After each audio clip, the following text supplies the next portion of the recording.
100 लोग मरे। कहा पेपर में लिखना 17 आदमी मरे, 1700 मरे, 17 कहा कि पेपर में निकला 17 मरे। बताइए क्यों? तो घोड़ा बुझाने के चक्कर में आदमी दौड़ करके कहा कि आप जो जीवन भर कुकर्म किए हैं, पाप किए हैं, गंगा में जो स्नान कर लेंगे, और उसमें स्नान करवाने वाले संत लोग भी हैं। संत लोग गंगा को साफ करने के लिए अरबों अरबों रुपया खर्चा होता है, लेकिन उस गंगा में आप एक महात्मा एक मुट्ठी गुलाब का फूल अगर उसमें प्रवाहित करता है और उसके पीछे करोड़ों लोग उनके अनुयायी है, अगर एक एक मुट्ठी फूल उसमें केवल फूल ही डाले, फूल भी तो कचरा बन जाएगा, तो उसको साफ कराने में अरबों रुपया खर्चा होगा, कहाँ से आएगा? अब एक आदमी अंधविश्वास में जी रहा है और दूसरे को अंधविश्वास में दे रहा है। अगर आपके अंदर पाप है तो पाप कहाँ से आया है? पहले तो उसको खोजेंगे आप, मगर उसको नहीं खोजते, धोने के चक्कर में जा रहे हैं। धो धो करके आदमी खुद भी मर रहे हैं, दूसरे को भी मारने के चक्कर में लगे। आइए, एक चलता फिरता तीर्थराज प्रयाग है, अभी जो यहाँ चल रहा है ये चलता फिरता तीर्थराज प्रयाग इसको कहा गया।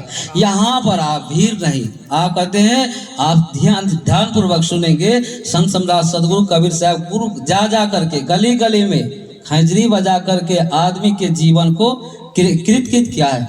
तो इसलिए ऐसे नहीं कि आज भेड़िया धसान की बात है, शांति से भोजन करिए। भोजन किसके लिए बना है? आपके लिए बना है, तो उठने दीजिए, एक आदमी को उठने दीजिए, फिर जाकर के आप बैठेंगे। अब उठा नहीं, खड़ा नहीं हुआ है, साफ सुथरा नहीं हुआ है, हम मार कर रहे हैं हम खाएंगे तो हम खाएंगे। खाइए, आप ही के लिए तो बना है, इसके लिए बना है, ये है। तो कहते हैं आप सुनिए, आप यहाँ से बैठ कर, जहाँ से बढ़िया से बैठ करके आप सुन सकते हैं। ध्वनि विस्तार के यहाँ से वहाँ लगा हुआ है। हम घोड़ा को बुझाने के चक्कर में दौड़ रहे हैं, यहाँ से वहाँ, वहाँ से वहाँ, पागल की तरह। साहब कहते हैं एक है साधुवाद, जाको सदगुरु ना मिला, ये साधुवाद। साधुवाद एक है ब्राह्मणवाद, ये ब्राह्मणवाद है घोड़ा बुझाना। आपको जहां जो भी परेशानी अभी है आपके जीवन में, मैं एक छोटा सा उदाहरण देता हूँ, छोटा सा उदाहरण। ये माता लोग जितिया पर्व करती है ना, आप सभी करती है, सिर हिला रही है, जोर से वहीं से बोलिएगा, यहाँ तक आवाज आ जाएगी। बहुत महत्वपूर्ण बात बता रहा हूँ आपको। जितिया पर्व करती है, तो इस बार जितिया पर्व में आप को क्या बज करके क्या मिनट में आपको ये पारण हुआ था? बताइए जोर से। 5 बजे, 5:05 कुछ माता जी तो 5:05 बजे 6 बजे तक पारण की है। इधर नहीं आना है, उधर जाना है, और उधर तो ठीक है। किसने कहा आपको कि जितिया 5:05 में आज इस बार पारण होगा? किसने कहा? किसके नाम पर कर रहे? कौन कहा दिया आपको कि 5:05 में पारण होगा? जल्दी बताइए, समय कम है।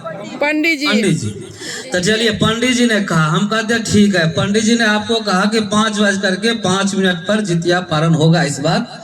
और एक तरफ आपके पतिदेव हैं, पतिदेव कह रहे हैं कि आप को मैं वरण करके लाया, आपको मैं सब चीज व्यवस्था, जो भी व्यवस्था है, खाने की व्यवस्था, पहनने की व्यवस्था, मोबाइल में रिचार्ज करने की व्यवस्था, सब काम हम करेंगे, तुम्हारा कर रहे हैं।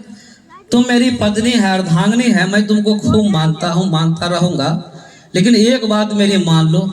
पतिदेव कह रहे हैं, एक तरफ पंडित जी खड़े हैं, वो कह रहे हैं कि 5:05 में इस बार पारण होगा, उसकी बात को भी आप सुन रहे हैं। और पतिदेव दूसरी तरफ खड़े हैं, वो कह रहे हैं कि आप को करना है जितिया तो करो, लेकिन एक काम करना। क्या काम करना? तो एक दिन सह लेना, रात में भी सह लेना, और सुबह में ओटघन खाती है तो ओटघन के समय में पारण कर लेना। उधर फिर नहीं सहना, उधर नहीं सहना। तो पतिदेव की बात रखेंगे आप कि आप पंडित जी की बात रखेंगे? वही पूछना चाहता हूँ। पंडित जी की बात आप मानेंगे कि पतिदेव की बात मानेंगे? सुबह में पारण करेंगे, शाम 5:05 किनका? बताइए जोर से। पंडित जी, देखिए हमें बता रही है पंडित जी का। बताइए, खा रही है पतिदेव का, पहन रही है पतिदेव का, और काम चल रहा है किसका? पंडित जी का। यही घोड़ा बुझाना है। मैं ये कहना चाह रहा हूँ, जाको सदगुरु ना मिला व्याकुल दहुदिस धाय, आंख न सूझे बावरा घर जरे गुरु बताए।